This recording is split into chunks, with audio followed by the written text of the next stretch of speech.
Super power. तो दोस्तों ये वर्ड सुनते ही आपके दिमाग में बहुत से अलग अलग फील्ड से बहुत से अलग अलग चीजें दिमाग में आएंगी। क्या पता आप किसी सुपर हीरो की सुपर पावर के बारे में सोच रहे हो या क्या पता आप सुपरमैन के बारे में सोच रहे हो। लेकिन दोस्तों जियोपॉलिटिकल यानी कि वर्ल्ड पॉलिटिक्स के हिसाब से सुपर पावर का मतलब क्या होता है। एक ग्लोबल सुपर पावर बेसिकली एक ऐसा देश होता है जो अपने घर में बैठे बैठे एक डिसीजन से हजारों किलोमीटर दूर मौजूद एक देश के पास्ट, फ्यूचर और प्रेजेंट को कुछ ही सेकंड से बदल सकता है। और आज के करंट वर्ल्ड पॉलिटिक्स में हम जब भी सुपर पावर वर्ड का नाम सुनते हैं तो हमारे दिमाग में सिर्फ एक ही देश आता है। जी हाँ दोस्तों, वही देश जो अभी आपके दिमाग में चल रहा है, the United states of America यानी कि अमेरिका जिसे हम नॉर्मली कहते हैं या फिर यूएसए। तो आज यूएसए दुनिया का इकलौता और सबसे ताकतवर ग्लोबल सुपर पावर है जो आज इस दुनिया के 190 से भी ज्यादा देशों को डायरेक्टली इन्फ्लुएंस करता है। लेकिन अब सवाल ये उठता है कि क्या हमेशा ही ऐसा रहेगा? क्या आने वाले 100 साल बाद भी यूएसए ही सुपर पावर रहेगा या फिर वर्ल्ड ऑर्डर में कुछ चेंज भी आएगा? तो दोस्तों जैसा कि हम सब जानते हैं कि नेचर में एक ही चीज कांस्टेंट होती है और वो है चेंज, और ये चेंज भी आने वाला है और जल्द ही ग्लोबल सुपर पावर का ये टैग भी चेंज होने वाला है। पर अभी सुपर पावर बनेगा कौन? क्या बारी इंडिया की आ रही है या फिर इस रेस में चाइना आगे है या फिर शायद कोई ऐसा देश या फिर कोई ऐसा नाम जिसके बारे में हमने अभी तक सोचा भी ना हो? तो दोस्तों आइए आज के इस वीडियो में हम बात करते हैं और डिस्कस करते हैं कि कैसे अमेरिका आज एक ग्लोबल सुपर पावर बन गया और आने वाले समय में सुपर पावर के टैग का क्या होगा, और सबसे जरूरी बात की अगला ग्लोबल सुपर पावर कौन सा देश बनेगा। तो दोस्तों आइए शुरू करते हैं इस बहुत ही इंटरेस्टिंग वीडियो को। तो दोस्तों अब इस वीडियो में सबसे पहला सवाल उठता है कि अमेरिका आज सुपर पावर बना कैसे। तो इस फिनोमिना का बस एक ही मेजर कारण है और वो है वॉर, और स्पेसिफिकली बात करें तो वर्ल्ड वॉर 2 2 सितंबर 1940। इस तारीख को ध्यान से याद रखना, आने वाले समय में यह हमारी वीडियो काफी इंपॉर्टेंट तारीख बनने वाली है। तो 3 सितंबर 1939 को वर्ल्ड वॉर 2 की शुरुआत होती है जब जर्मनी पहली बार जाके पोलैंड में इन्वेड करता है, और आने वाले एक साल के अंदर अंदर ही जर्मनी ने अकेले दम पर फ्रांस, प्राग, पोलैंड, चेकोस्लोवेकिया, स्पेन और सभी नेबरिंग स्टेट्स को कब्जे में लेकर ऐसा लग रहा था कि जर्मनी अकेले दम पर 2 या 3 साल में पूरी दुनिया को हराकर पूरी दुनिया पे कब्जा कर लेगा। और ये 2 सितंबर की तारीख इसलिए इतनी इंपॉर्टेंट हो जाती है क्योंकि इसी तारीख को 2 सितंबर 1940 को फ्रांस ने जर्मन फोर्सेस के आगे सरेंडर कर दिया। उन्होंने बोला यार अब हम नहीं लड़ पाएंगे, अब हम आपके सामने सरेंडर करते हैं। और जहां अभी तक फ्रांस और ब्रिटेन दोनों मिलकर अलाइड फोर्सेस बनाकर जर्मनी के खिलाफ लड़ रहे थे, उनके ऑपरेशन के खिलाफ लड़ रहे थे, लेकिन अब जब क्योंकि फ्रांस ने सरेंडर कर दिया तो अकेला ब्रिटेन ही इस लड़ाई में बच गया। और तभी हार के एकदम सामने खड़े होने के बाद विंस्टन चर्चिल जो कि ब्रिटेन के प्राइम मिनिस्टर थे, उन्होंने American president Franklin D Roosevelt के साथ एक बहुत ही इंपॉर्टेंट ट्रीटी साइन की जिसका नाम था डिस्ट्रॉयर्स फॉर बेसेस ट्रीटी। तो दोस्तों इस ट्रीटी के हिसाब से अमेरिका ब्रिटेन को अपने कुछ डिस्ट्रॉयर शिप्स प्रोवाइड करेगा जो कि उन्हें जंग लड़ने में बहुत ज्यादा मदद भी करेंगे, और साथ के साथ उस टाइम पे डनकर्क के आसपास बहुत से ब्रिटेन सोल्जर्स फंस गए, लगभग 4 से 4.5 लाख सोल्जर्स वहां पे फंसे हुए थे। तो इसीलिए उन 4 लाख सोल्जर्स को निकालने के लिए ब्रिटेन को डिस्ट्रॉयर्स की जरूरत थी, शिप्स की जरूरत थी। और दोस्तों उसके बदले ब्रिटेन ने ये एग्री किया कि वो अपनी सभी कॉलोनीज पर जिन जिन देशों पे उन्होंने कब्जा कर रखा है उन सभी जगहों पर अमेरिका को मिलिट्री बेसेस बनाने के लिए जमीन दे देंगे, और इसके लिए उन्हें कोई भी एक्स्ट्रा चार्ज या कोई टैक्स नहीं पे करना पड़ेगा। और हमारी कहानी में वर्ल्ड वॉर 2 की बस इतनी ही इंपॉर्टेंस है। अब क्योंकि 1945 से वर्ल्ड वॉर 2 खत्म होने के बाद अमेरिका को इन सभी देशों में आने वाले 99 सालों के लिए एक लीज मिल गई, सभी बेसेस के लिए लीज मिल गई, तो अमेरिका धीरे धीरे अपने बेसेस इन सभी जगहों पर बनाता गया। और वर्ल्ड वॉर 2 खत्म होने के बाद जहां पूरा यूरोप तबाह हो चुका था, जर्मनी से लेके फ्रांस तक, फ्रांस से लेके यूके तक, यूके से लेके स्पेन तक, कोई ऐसा देश नहीं था जो पूरी तरह अपनी इकोनॉमी पे खड़ा हो। तो वहीं यूएसए ने हाई इंटरेस्ट रेट पर लोन देना शुरू किया जिसका नाम था मार्शल प्लान, और इसी मार्शल प्लान के चलते इन सभी देशों को दोबारा से रीबिल्ड करने की मदद की। कहने को मदद थी लेकिन एक तरह से यूएसए उन्हें अपने ऊपर डिपेंडेंट कर रहा था, जिस वजह से आने वाले समय में कोल्ड वॉर की शुरुआत हुई तब तक ये सभी वेस्ट यूरोपियन कंट्रीज यूएसए पर इतना ज्यादा निर्भर हो चुके थे, इतना ज्यादा इनकी निर्भरता इसके ऊपर बढ़ गए थे, इतना डिपेंडेंट हो गए थे कि यूएस डॉलर धीरे धीरे मजबूत होता गया और कभी भी यूएस से अपना हाथ नहीं छुड़ा पाए। और उनके मिलिट्री बेसेस की मदद से, यानी कि यूएसए के मिलिट्री बेसेस की मदद से यूएस डॉलर को लगातार बैकिंग मिलती रही, जिसकी वजह से एक बात तय थी कि यूएस डॉलर कभी भी कमजोर नहीं होगा, जिस वजह से अमेरिका एज अ इकोनॉमी और साथ ही एज अ मिलिट्री पावर धीरे धीरे बढ़ता चला गया, जिस वजह से आज वर्ल्ड वॉर 2 खत्म हुए लगभग 80 साल बाद भी यूएसए दुनिया की सोल सुपर पावर बना हुआ है। और ये सब होने के लिए वो 1940 की ट्रीटी ही रिस्पॉन्सिबल है। आज से 200 साल पहले इंग्लैंड और फ्रांस जैसे देश अपनी कॉलोनीज बनाकर अपने साम्राज्य खड़े करते थे, पर आज अमेरिका ने इन मिलिट्री बेसेस की मदद से ही एक अनऑफिशियल यूएस एम्पायर बना रखा है जो इतिहास में किसी भी एम्पायर से ज्यादा ताकतवर, ज्यादा मजबूत और ज्यादा इन्फ्लुएंशियल है। और दोस्तों ये अमेरिका एक सुपर पावर बनने की एक शॉर्ट स्टोरी है। अगर आप इसके स्टेप बाय स्टेप डिटेल के बारे में जानना चाहते हैं कैसे इन्होंने अपने बेसेस बनाए, बेसेस के फॉर्म क्या थे, उसके बाद आगे जाके इन्होंने कौन कौन सी जंगें लड़ी, तो दोस्तों उसके बारे में अगर आपको पूरी वीडियो चाहिए तो आप मुझे कमेंट करके जरूर बताइएगा, क्योंकि अगर हम इसे स्टेप बाय स्टेप यहाँ फॉलो करें तो वीडियो बहुत ज्यादा लेंथी हो जाएगा और हम आगे नहीं बढ़ पाएंगे। चाहिए। तो इसलिए अब हम अपने टॉपिक पे आगे बढ़ते हैं। दोस्तों ये जो सुपर पावर वर्ड है बेसिकली वर्ल्ड वॉर 2 के बाद पहली बार जिक्र किया गया था, क्योंकि तब तक इकोनॉमिक और मिलिट्री तौर पे 2 ही देश सबसे ज्यादा बड़े थे। लेकिन उस टाइम पे जो आज हम अमेरिका को सोल सुपर पावर के रूप में जानते हैं, उस वक्त पर दुनिया में एक नहीं बल्कि 2 सुपर पावर्स थी। एक तरफ था यूएसए और एक तरफ था सोवियत यूनियन यानी कि यूएसएसआर, जिसने कोल्ड वॉर को शुरू कर दिया। आने वाले 46 सालों तक यानी कि 1945 से 1991 तक दुनिया एक बायपोलर वर्ल्ड बन के रही, जिसमें 2 अलग अलग पोल्स थे, जिसमें अलग अलग देश दोनों तरफ जाते रहे थे। जो कम्युनिस्ट माइंडसेट वाले देश थे वो यूएसए की तरफ जा रहे थे, वहीं जो कैपिटलिस्ट माइंडसेट वाले देश थे वो सारे यूएसए की तरफ आ रहे थे। और दोस्तों 1991 में सोवियत यूनियन कोलैप्स हो गया, उसके अलग अलग देश बना दिए गए और ये बायपोलर वर्ल्ड खत्म हो गया। दुनिया में सिर्फ एक ही सुपर पावर बची और वो था यूएसए। और अगर आप कोल्ड वॉर एरा के बारे में जानना चाहते हैं तो आपको आई बटन से जाकर कोल्ड वॉर पर मेरी वीडियो जरूर देखनी चाहिए, जो इस एरा को पूरे डिटेल से एक्सप्लेन करती है कैसे क्या हुआ था और इसमें क्या क्या बहुत बड़े चेंजेस आए थे दुनिया में, जो आज भी हम देख सकते हैं। अब दोस्तों प्रेजेंट टाइम पर आए तो धीरे धीरे अलग अलग देशों के पॉलिटिकली और इकोनॉमिकली मजबूत होने की वजह से यूएसए का सुपर पावर स्टेटस धीरे धीरे खत्म होता जा रहा है, कम होता जा रहा है और अलग अलग देश सुपर पावर बनने के लिए अपना दावा पेश करते जा रहे हैं। और जैसा कि हमें ह्यूमन हिस्ट्री ने सिखाया है कि हम बिना किसी सुपर पावर के फंक्शन नहीं कर सकते। आज से 2000 साल पहले दुनिया की सुपर पावर रोमन एम्पायर था। आज से 1500 साल पहले एबसिड एम्पायर, जो कि ईरान और इराक के इलाकों में पड़ता था, वो हमारी सुपर पावर बना। आज से 1000 साल पहले गेंगिस खान का एम्पायर, जो मंगोल एम्पायर था, वो सुपर पावर बना था। ये आज से 500 साल पहले पोर्चुगीज हमारे सुपर पावर थे, 200 साल पहले ब्रिटिश थे और अब जाके अमेरिका बना है। और दोस्तों ये चीज हमें एक ही बात बताता है कि आज तक मॉडर्न ह्यूमन हिस्ट्री में कभी भी हम बिना किसी सुपर पावर के नहीं रहे हैं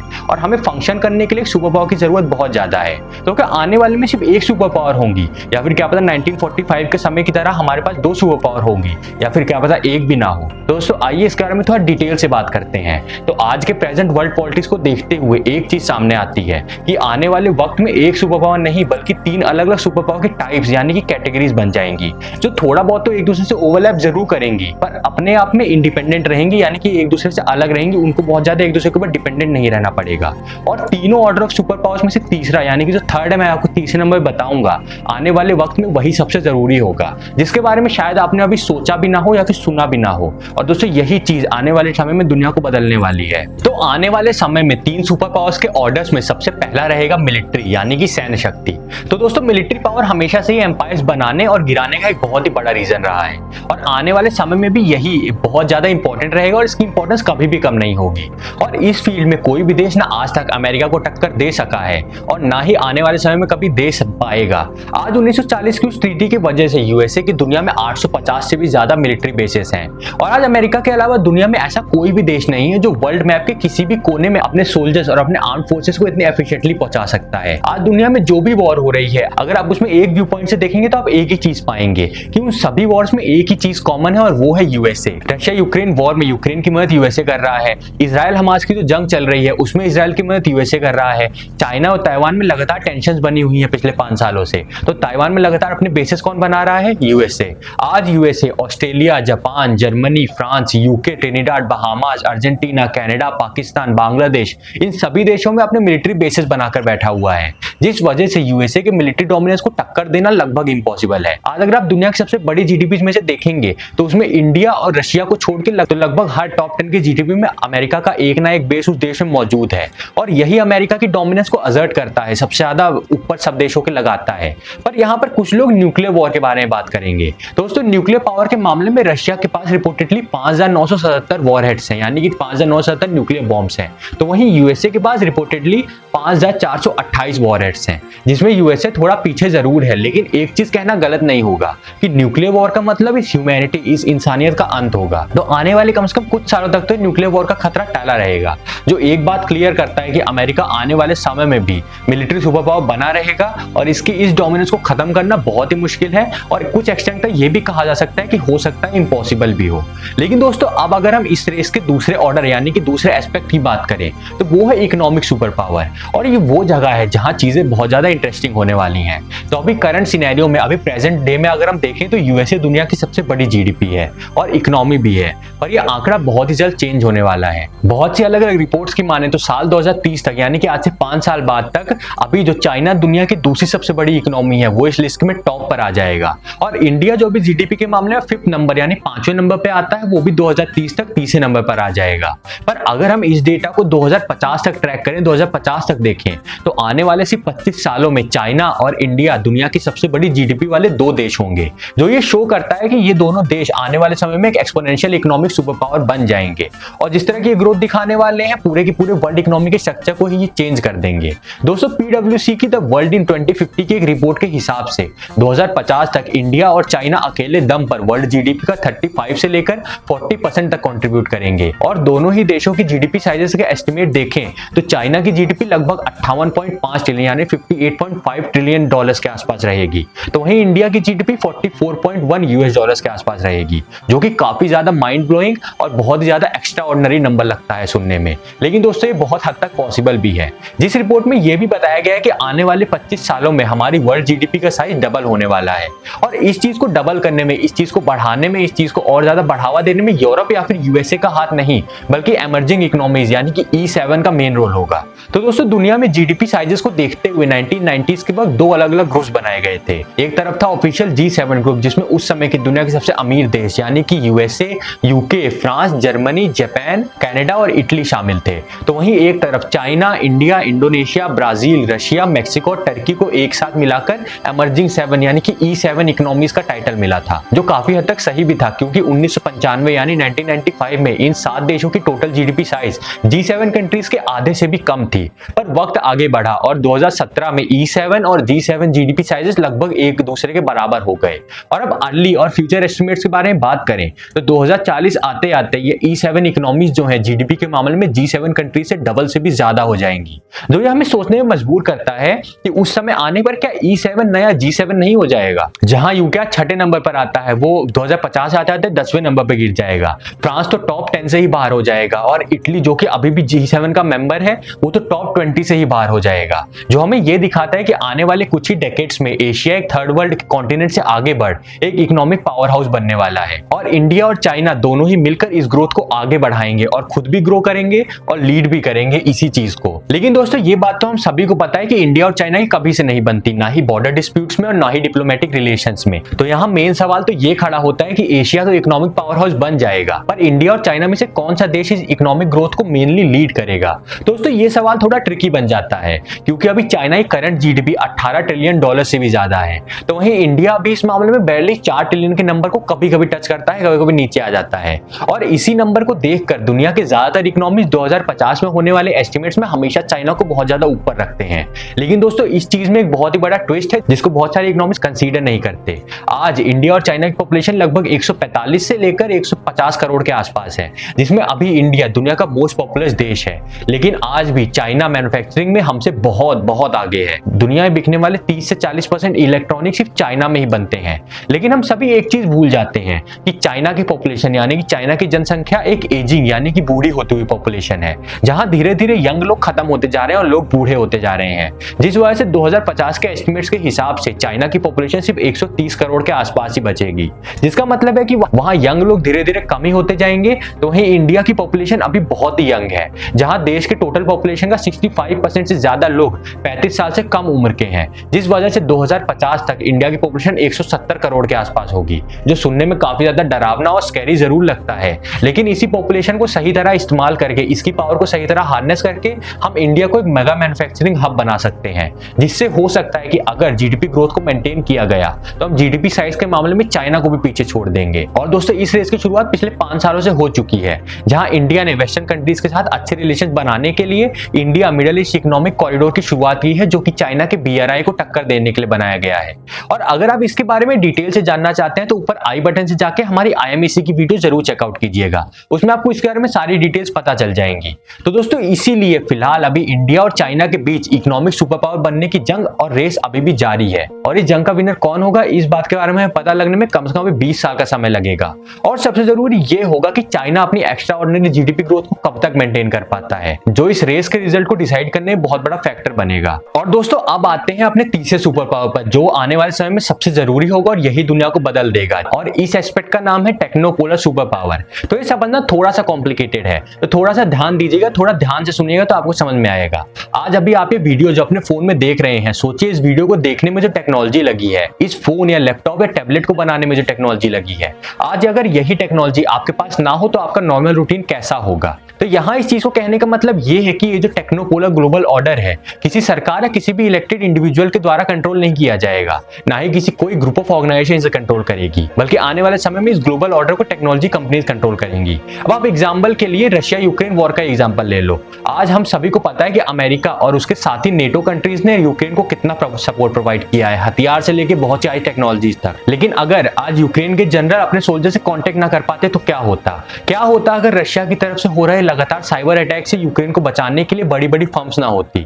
और इन सभी के पीछे क्या है, एक तरह की कोई ना कोई टेक्नोलॉजी कंपनी, चाहे गूगल या फिर एप्पल या शायद लॉकहीड मार्टिन जो कि हथियार बनाती है। ये सभी कंपनीज आज इस वॉर के रिजल्ट को कल ही डिसाइड कर सकती हैं। अगर आज यही कंपनीज जाके कह दें कि हम अपनी सारी की सारी हेल्प जो यूक्रेन को दी जा रही है उसे वापस खींच लेंगे, तो ना ही अमेरिका की मिलिट्री और ना ही उनका पैसा यूक्रेन को रशिया से बचा पाएगा। और इसी टेक्नोलॉजी के साथ आता है सोशल मीडिया। आज से 30 साल पहले कोई भी बड़ा हुआ तो उसके किसी भी डिफेक्ट या फिर किसी बिहेवियर की प्रॉब्लम के लिए दो मेन चीजें जिम्मेदार हो सकती हैं, एक तो जेनेटिक्स या फिर नर्चर। दोस्तों जेनेटिक्स का मतलब होता है जो आपका खून है उसमें तो कुछ नहीं किया जा सकता, और नर्चर होता है पालन पोषण, आपको किस हालात में पाला गया है वो बहुत ज्यादा है। लेकिन आज के समय में जो भी पल बढ़ रहा है, जो अभी मेजर पॉपुलेशन जो हम जेन अल्फा कह सकते हैं, उनके लिए जिसमें 3 मेजर फैक्टर्स हैं, नेचर, नर्चर और सोशल मीडिया। नेचर का मतलब जेनेटिक्स, नर्चर का मतलब पालन पोषण और सोशल मीडिया का मतलब एल्गोरिदम। आज यही एल्गोरिदम लोगों की जिंदगियां तय करती है, उन्हें क्या बनना है, कैसे बनना है, क्यों बनना है, कब बनना है, और ये सब कुछ सोशल मीडिया ही कर रहा है। बिना सोशल मीडिया के आज दुनिया में कोई भी अफवाहें, कोई भी र्यूमर्स ना फैलती, जिससे कितने सारे दंगे और अटैक्स जो होते हैं उन सबको अवॉइड किया जा सकता था, जो दुनिया को एक पीसफुल प्लेस बनाए रखता अगर ये सोशल मीडिया ना होता। और इस सभी सोशल मीडिया को कौन कंट्रोल करता है, एक ना एक टेक्नोलॉजी कंपनी, चाहे फेसबुक, चाहे टिकटॉक या फिर कोई भी आप कंपनी का एग्जांपल ले लो, उसमें कोई ना कोई टेक्नोलॉजी कंपनी है यार सोशल मीडिया के पीछे। और आज इसी एस्पेक्ट में एक नए वेपन की शुरुआत हो गई है जो है आर्टिफिशियल इंटेलिजेंस। और आने वाले समय में एजीआई यानी कि आर्टिफिशियल जनरल इंटेलिजेंस बनाने वाली कंपनीज इन सभी कंपनीज से आगे चली जाएंगी, जो इस दुनिया के फ्यूचर को भी डिसाइड करेगा। दरअसल एजीआई या फिर आर्टिफिशियल जनरल इंटेलिजेंस एक ऐसा सॉफ्टवेयर होता है, एक ऐसा लर्निंग मॉडल होता है जो कोई भी काम किसी भी इंसान से बेहतर कर सकता है। जैसे मैथमेटिक्स में कार्ल गॉस या फिर स्टीफन हॉकिंग को पीछे छोड़ देगा, फिजिक्स में एल्बर्ट आइंस्टाइन को पीछे छोड़ देगा, और पेंटिंग के मामले में विंसेंट वैन गॉग और पाब्लो पिकासो भी इससे पीछे रह जाएंगे। एजीआई ह्यूमन स्किल सेट को एक ह्यूमन से भी अच्छा कर सकता है, और यही चीज सबसे ज्यादा खतरनाक बनाती है। तो दोस्तों बात बस इतनी सी है कि आने वाले समय में चाहे किसी भी देश के पास कितनी ही बड़ी मिलिट्री पावर क्यों ना हो या फिर चाहे कितना ही बड़ा पैसा क्यों ना हो, सबसे बड़ी और सबसे ताकतवर सुपर पावर टेक्नोलॉजी कंपनीज ही होंगी जो दुनिया का फ्यूचर और प्रेजेंट डिसाइड करेंगी। और आने वाले 25 साल जियोपॉलिटिक्स में बहुत ही इंपॉर्टेंट रहने वाले हैं जो कि दुनिया का हुलिया बदल कर रख देंगे। तो दोस्तों आपको क्या लगता है कि इन तीनों ही सुपर पावर एस्पेक्ट्स में सबसे जरूरी और ताकतवर क्या होगा, मुझे कमेंट करके जरूर बताइएगा। और अगर आपको वीडियो पसंद आई हो तो वीडियो को लाइक जरूर कर दीजिएगा, और अपने किसी जियोपॉलिटिक्स पसंद करने वाले दोस्त का शेयर जरूर कर देना, क्योंकि उसे ये वीडियो हो सकता है काफी ज्यादा पसंद आए। और दोस्तों ऐसी और भी वीडियोस देखने के लिए चैनल सब्सक्राइब करें। और दोस्तों मिलते हैं ऐसी किसी और भी वीडियो में, तब तक के लिए जय हिंद, जय भारत और वंदे मातरम।